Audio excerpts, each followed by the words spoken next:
You know how sometimes a company just seems to break through? For a while there, Robinhood was facing some tough questions, maybe even doubts about its, long-term game, especially with the market shifting around. But their Q2 2025 earnings, they didn't just answer those questions. It feels like they almost shouted a whole new story. So today, we're really going to tear into those numbers. We want to understand not just what happened, but how they managed such a, well, frankly, astonishing performance and what it might signal for the rest of us for the whole financial world. Our mission here is simple: cut through the noise, give you the core insights from their latest report. Basically, a shortcut so you're well informed on what drove the success and what it means going forward.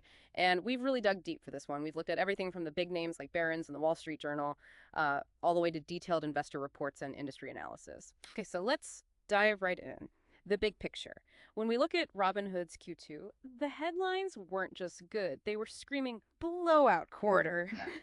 What were those first, like, eye-popping numbers that made everyone sit up and take notice? Yeah, it was pretty striking how much they beat expectations, really across the board. If you look at the core financials, their revenue, it hit $989 million, Wow. which is a solid 45% jump year over year.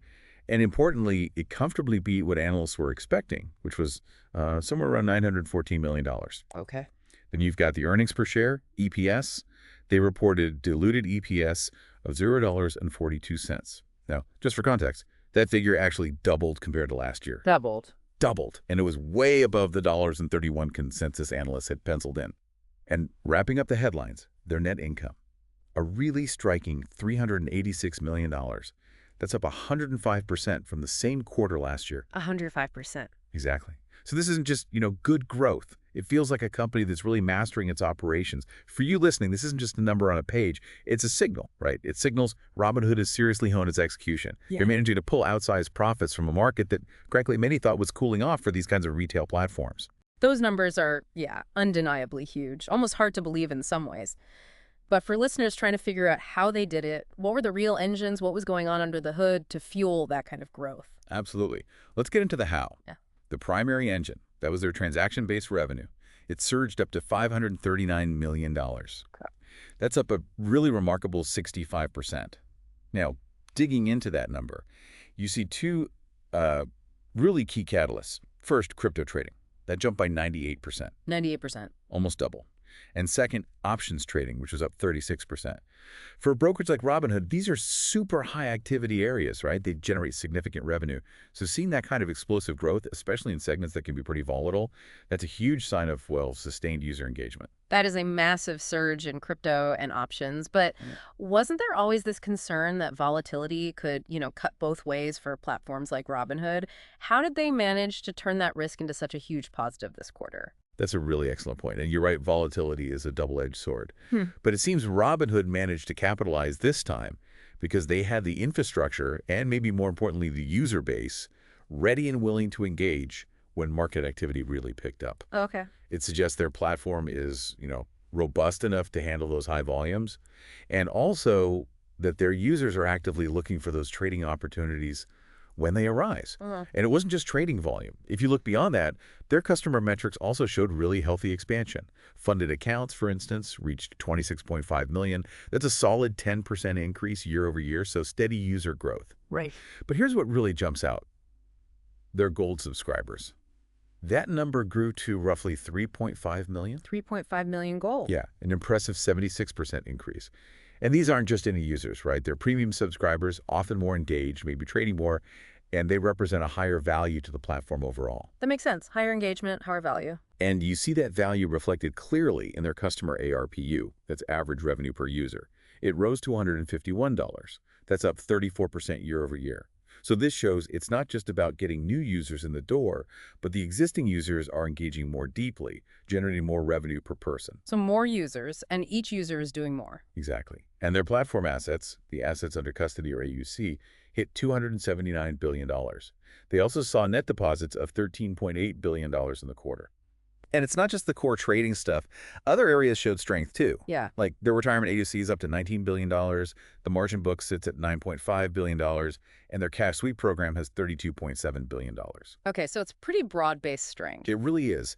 For you, the listener, what these numbers paint is a picture of people not just joining Robinhood, but becoming increasingly active. They're using a wider range of services, engaging with those higher value offerings like gold. It's a sign of both attracting users and getting more out of them, deeper monetization. Okay, so clearly firing on all cylinders with the existing services. But successful companies also look to the future, right? What about their strategic moves this quarter? What did they do to expand or innovate beyond just optimizing the core offerings? That's exactly the right question. It raises the point about their longer-term vision. And yes, beyond just the core trading, Robinhood made some pretty significant strides. A really major one was the acquisition of Bitstamp. Ah, yes, Bitstamp. This is a big deal. It clearly signals Robinhood is deepening its crypto ambitions. They seem committed to becoming a major player in digital assets globally, not just, here in the US. So a global crypto push. Definitely part of it. And alongside that, they continue their expansion into Europe, rolling out more crypto offerings across the continent. This widens their footprint, taps into new markets. Makes sense. But maybe one of the most intriguing developments, potentially looking further out, was the launch of their tokenization platform. Tokenization. What does that actually signal? Well, it suggests they're aiming to move beyond just being a traditional brokerage.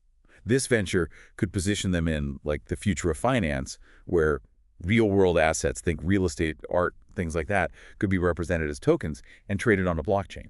Interesting. It's not just about diversifying revenue streams today. This tokenization platform, it kind of signals Robinhood wants to capture value from the very creation of new asset classes, not just facilitating the trading of existing ones.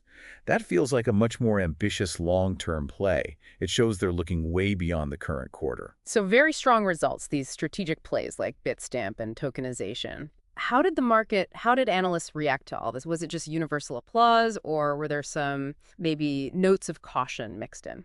The immediate market reaction was certainly positive. You saw the stock jump about 2.7% in after-hours trading right after the announcement. That reflects pretty solid investor sentiment initially. Okay, a positive bump. And as for the analysts, well, remember they were expecting EPS around Pierce Lacey 1 cent and revenue near $912 million. The actual numbers just blew past those estimates. Right. So naturally, that led to some positive revisions. We saw quite a few firms lifting their price targets. Piper Sandler, Morgan Stanley both raised theirs to $110. JMP Securities went even higher, to $125. Citigroup bumped theirs to $100. So a lot of upward revisions on price targets. Definitely. But, and this is important, it wasn't entirely bullish across the board. Raymond James, for example, they maintained their hold rating. Oh, interesting. Why a hold with numbers like these? Their reasoning primarily was about valuation. They essentially argue that even with these great results, the stock price already reflected a lot of that future growth. Okay. So, while acknowledging the strong performance, they saw limited near-term upside potential for the stock price itself, basically saying it might be a bit expensive already. It tells you there's a mix, right? Optimism, yes, but also some caution in the analyst community. Got it. So, strong performance, but maybe priced in to some extent, according to Raymond James at least. Exactly. Now, putting this into the broader picture for you, Robinhood's success wasn't happening in a vacuum. Yeah. It really fits into this wider market context where retail trading, well, it surged, particularly during periods of market volatility. Think about those tariff headlines that were causing some jitters during this period. Right. Retail traders often jump in when things get choppy. Precisely. And the scale is huge. We saw retail inflows hitting a record $155 billion in just the first half of 2025. Margin balances, money borrowed to trade, exceeded $1 trillion. That points to a very active, very engaged retail investor base across the entire market. $1 trillion in margin. Wow. It's significant. And furthermore, it wasn't just Robinhood doing well. Other big brokerages like Schwab, Interactive Brokers, they were also rallying during this time. It indicates a sort of sector-wide positive trend. So it's clear Robinhood's success is, intertwined with these broader investor behaviors and market conditions. It's part of this larger evolving story in finance. Okay, that context is really helpful. So let's try to distill this down. After this deep dive into Robinhood's Q2, what are the absolute core lessons? What should you, our listener, really take away from all this analysis? Okay, let's summarize. First, and this is undeniable, it was truly a blowout quarter for Robinhood. Robust revenue, really strong earnings growth. Check. Second, their focus on product innovation. Things like the tokenization platform we discussed, the Bitstamp deal, combined with those strong user metrics, especially that surge in Gold subscribers, those remain definite bright spots. They're not just growing, they're actively evolving into something potentially bigger, a more diversified financial platform. Right, the evolution beyond just trading. Exactly. However, point three, we absolutely have to underscore those cautionary notes. While many analysts did raise price targets, there's that clear warning from some, like Raymond James, about limited upside due to high valuation. The valuation concern. Yes, it suggests that while performance is stellar right now, the stock might already be priced for a degree of perfection. And critically, point four, is their continued reliance on retail-driven trading. This dependence introduces what analysts call execution risk. Execution risk, meaning Meaning, if that powerful wave of retail trading activity starts to cool down, or if the overall market sentiment takes a sharp negative turn, their main growth engine could face some serious headwinds pretty quickly. okay, that makes sense. The risk is if the tide goes out. Precisely. So this really leads to the crucial question for you to think about. These numbers are fantastic, no doubt. But how much of this incredible success is truly sustainable, especially if that retail surge slows or if the market mood shifts? That's the big unknown. We've covered a lot of ground here, taking a really comprehensive look at Robinhood's latest performance, pulling insights from all those different sources to hopefully give you a clear, concise picture of what drove this Q2 success. And as you reflect on these numbers, these trends, maybe consider this question. We're seeing this increasingly retail-driven market, right? Platforms like Robinhood are empowering millions of individuals. What new challenges, but also what new opportunities might this create for market stability itself, or maybe even for the big traditional financial institutions watching all this unfold?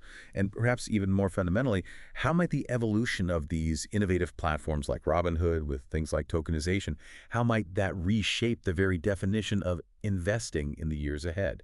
Something to think about. Indeed. Thank you for joining us on this exploration. We really hope this deep dive has given you a valuable shortcut to understanding some of the key forces shaping today's financial landscape.